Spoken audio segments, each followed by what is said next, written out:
اس رات کے جھرمٹ میں اللہ کی بے پناہ رحمتوں کا نزول ہوتا ہے، اتنی رحمتیں اترتی ہیں۔ امام قویری لکھتے ہیں کہ روئے زمین کے تمام مسلمانوں میں ان رحمتوں کو تقسیم کر دیا جاتا، رحمتیں پھر بھی بچ جاتی ہیں۔ جتنی فرشتے لے کر رحمتیں آتے ہیں، وہ رحمتیں سب کو دینے کے باوجود بھی رحمتیں بچ جاتی ہیں۔ پھر وہ رحمتیں دارالحرب میں رہنے والے کافروں میں بانٹی جاتی ہیں، اور جس کافر کو اس رحمت سے حصہ ملتا ہے اللہ اسے اسلام عطا فرما دیتا ہے۔ یہ جو آپ آئے دن سنتے رہتے ہیں کہ فلاں عیسائی مسلمان ہو گیا، فلاں ہندو مسلمان ہو گیا، تو امام قویری آپ لکھتے ہیں، آپ فرماتے ہیں یہ شب قدر کو آنے والی رحمتیں ہوتی ہیں، مسلمانوں کی جھولیاں بھر دی جاتی ہیں، اور پھر اس کے بعد جب رحمتیں بچ جاتی ہیں تو وہ دارالحرب کے اندر رہنے والے کفار کو بانٹ دی جاتی ہیں، اور انہیں اللہ پھر بعد میں ایمان عطا فرما دیتا ہے۔ اور ایک روایت کے لفظ اس طرح ہے کہ پھر وہ رحمتیں چھوٹے بچوں میں بانٹ دی جاتی ہیں۔ اللہ کی رحمتیں کتنی عمیم ہیں اور اس کی رحمتیں کتنی وسیع ہیں۔ اللہ تعالیٰ کے محبوب علیہ السلام نے اللہ کی بارگاہ میں یہ عرض کی تھی کہ مالک، میں اب اپنی امت کو تیرا سلام پہنچاتا ہوں، تیری جانب سے جو سلامتیاں وصول کرتا ہوں وہ اپنی امت کو میں دیتا ہوں، تو جب میں چلا جاؤں گا تو تیری طرف سے اترنے والی سلامتیوں کو اور سلام کو میری امت تک کون پہنچائے گا؟ تو اللہ تعالیٰ نے سورۃ القدر نازل کی، جس میں فرمایا سلام محبوب فکر نہ کر، فرشتوں کی ڈیوٹی لگا دی، وہ قیامت تک تیری امت پر سلامتیاں نازل کرتے رہے۔ تو اس رات کے جرمٹ میں بے پناہ برکت ہے۔ ویسے تو حدیث شریف میں آتا ہے کہ اس کو طاق راتوں میں، آخری عشرے کی طاق راتوں میں تلاش کرو، لیکن حضرت ابی بن کعب رضی اللہ تعالیٰ عنہ قسم کھایا کرتے تھے کہ مجھ سے قسم لے لو کہ شب قدر جو ہے وہ 27ویں کی رات ہے۔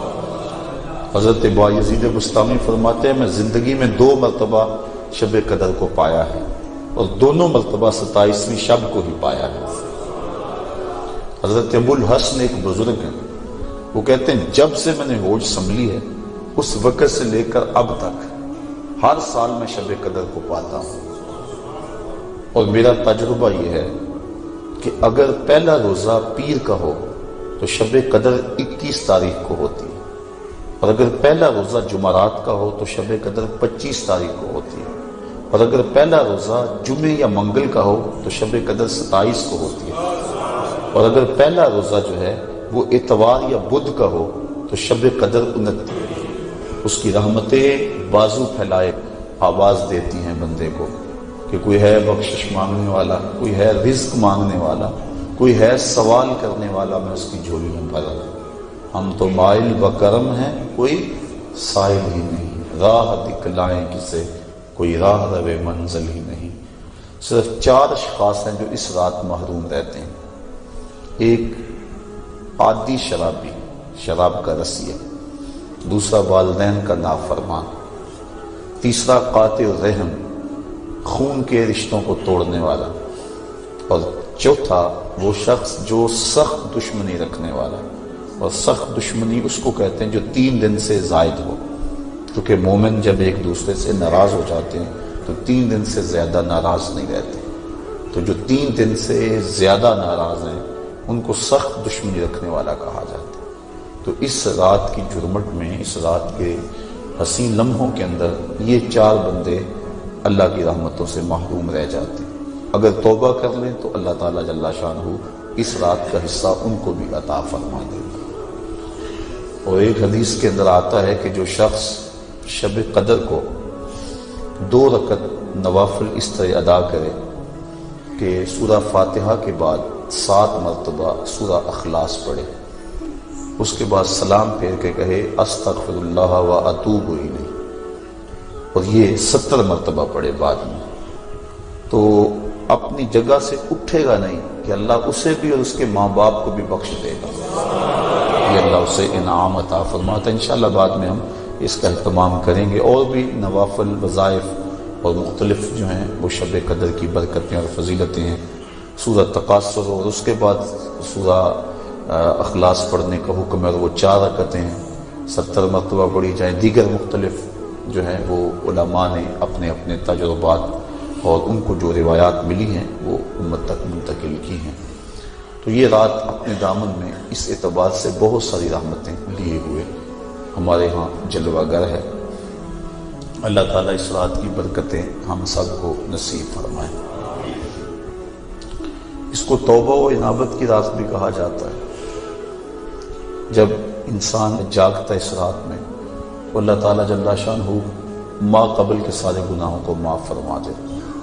وہ فرمایا کہ من کاما لیلۃ الصیام، لیلۃ القدر اس سے مراد ہے، ایمانا و احتسابا غفر لہ ما تقدم من ذنبہ، جس نے لیلۃ القدر کو قیام کیا اللہ تعالیٰ اس کے پچھلے سارے گناہوں کو معاف فرما دے گا۔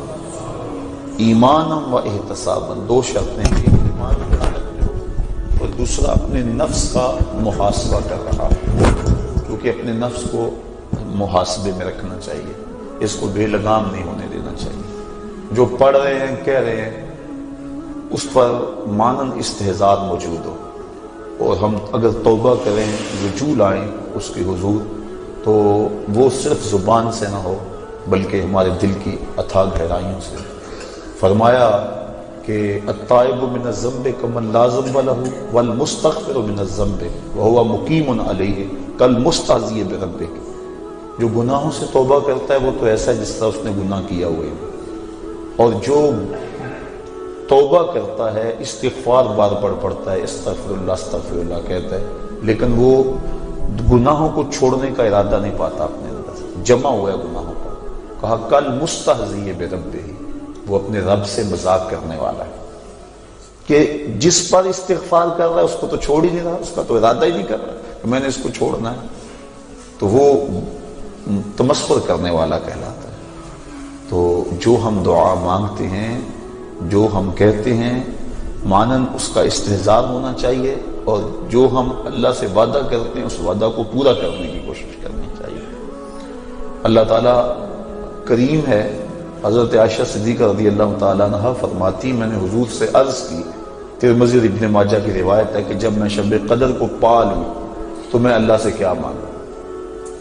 تو حضور نے جو دعا تعلیم دی وہ یہ تھی کہ اللہ کی بارگاہ میں پھر عرض کرنا کہ اللہم انکا عفو کریم تحب العفو فاعف عنی، اے اللہ تو معاف کرنے والا ہے، کرم فرمانے والا ہے اور معافی کو پسند کرتا ہے، مجھ سے درگزر فرما لے۔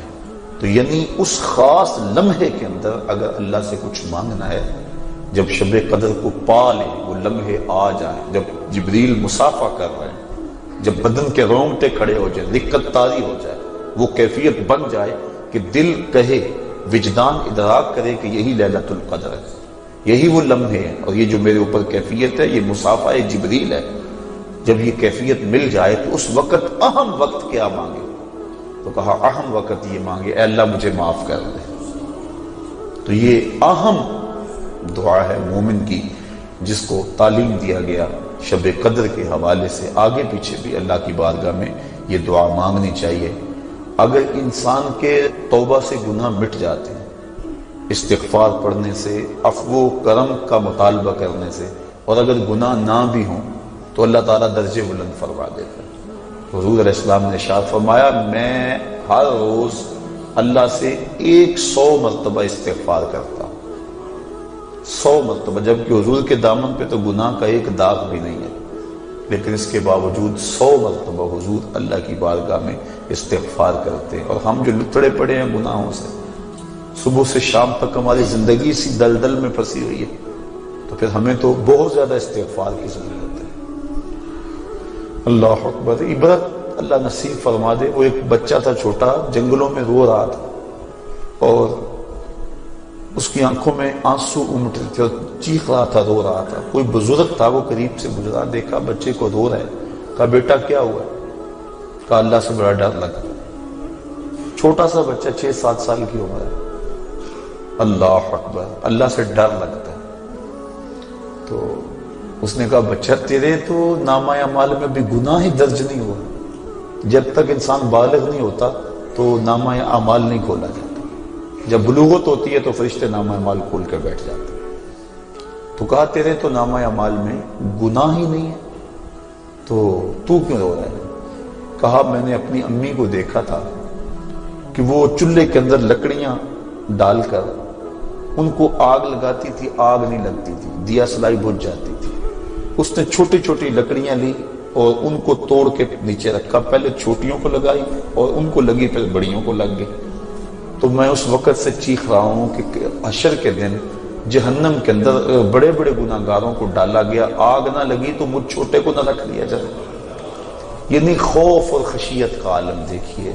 تو کہا میں تو اس وجہ سے ڈر رہا ہوں، تو جن کے ذمے گناہ بھی نہیں ہیں وہ ڈر رہے ہیں، رو رہے ہیں، جس کے دامن کو اللہ نے عصمت کے پھولوں سے مزین کیا ہوا ہے، وہ تو روز 100 مرتبہ استغفار کریں اور اللہ سے توبہ کریں۔ اور ہم جو سراپا گناہ ہیں، ہماری سوچ، ہماری فکر، ہمارے خیال، ہمارے کاروبار گناہوں میں لچڑے ہوئے سب کچھ، تو اس لیے ہمیں بہت زیادہ ضرورت ہے اس بات کی کہ ہم اللہ کے حضور رجوع کریں۔ یہ ایک رات 1000 مہینے سے بہتر ہمیں دے دی گئی، 1000 مہینے کی عبادت کریں، 83 سال اور 4 ماہ بنتے ہیں۔ اتنی دیر قیام میں کھڑے رہو، رکوع اور سجدے میں کھڑے رہو، اور ایک رات عبادت میں گزار لو۔ اور ایک روایت میں پڑھا جو اس رات میں اللہ اکبر جتنی دیر میں بکری کا دودھ دھویا جاتا ہے، کتنی دیر لگتی ہے بکری کا دودھ دھوتے ہوئے، اتنی دیر قیام کیا، کھڑا رہا عبادت میں، نماز میں، جتنی دیر میں بکری کا دودھ دھویا جاتا ہے، اللہ تعالیٰ اس کی مغفرت اور بخشش فرما دیتا ہے اور اس کو پوری لیلۃ القدر کی فضیلت عطا کر دیتا ہے، جس نے اتنا قیام کیا جتنا بکری کا دودھ دھوتے ہوئے وقت لگتا ہے۔ تو اللہ نے یہ مجھے اور آپ کو توفیق عطا فرمائی اور امت کو یہ مزاج عطا کر